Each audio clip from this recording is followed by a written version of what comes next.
ជំរាបសួរបងប្អូនទាំងអស់គ្នាថ្ងៃនេះយើងនឹងបន្តទៅតំបន់21ការទទួលស្គាល់របស់ព្រះមានតម្លៃជាងជីវិតលោកដានីយ៉ែលអាចរកលេខដ៏សមរម្យដើម្បីនឹងបែរចេញពីទម្លាប់នៃការចេះបានប្រមាណដ៏ម៉ត់ចត់របស់លោកបានប៉ុន្តែការទទួលស្គាល់របស់ព្រះមានតម្លៃ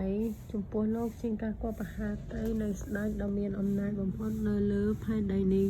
ពូគឺមានតម្លៃថ្លៃវិសេសជាងជីវិតទៅទៀតមែលសាដេតដែល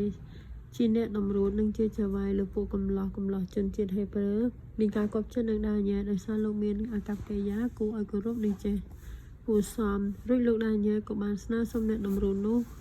មិនឲ្យខ្លួនត្រូវទទួលទានសាច់ឬផឹកស្រាទំពាំងបាយជូររបស់ស្ដេចឡើយមែលសាដេតក៏បារម្ភខ្លាចថា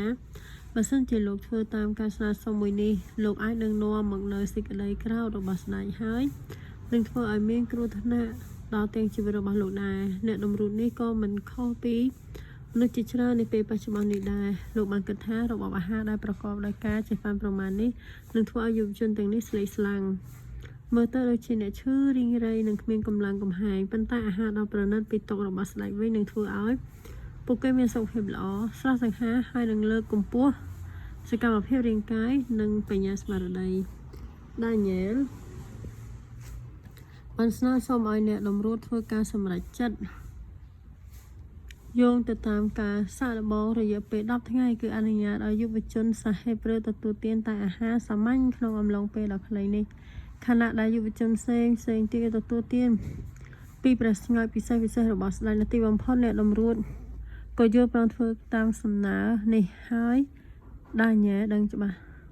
ថាលោកបានឈ្នះក្នុងការសាកល្បងនេះរួចទៅហើយទោះបីជាលោកគ្រាន់តែជាយុវជនមួយរូបក៏ដោយក៏លោកអាចមើលឃើញពីផលប៉ះពាល់ដ៏គ្រោះថ្នាក់ដែលគ្រឿងស្រវឹងនឹងការរស់នៅដោយសម្បូរបែប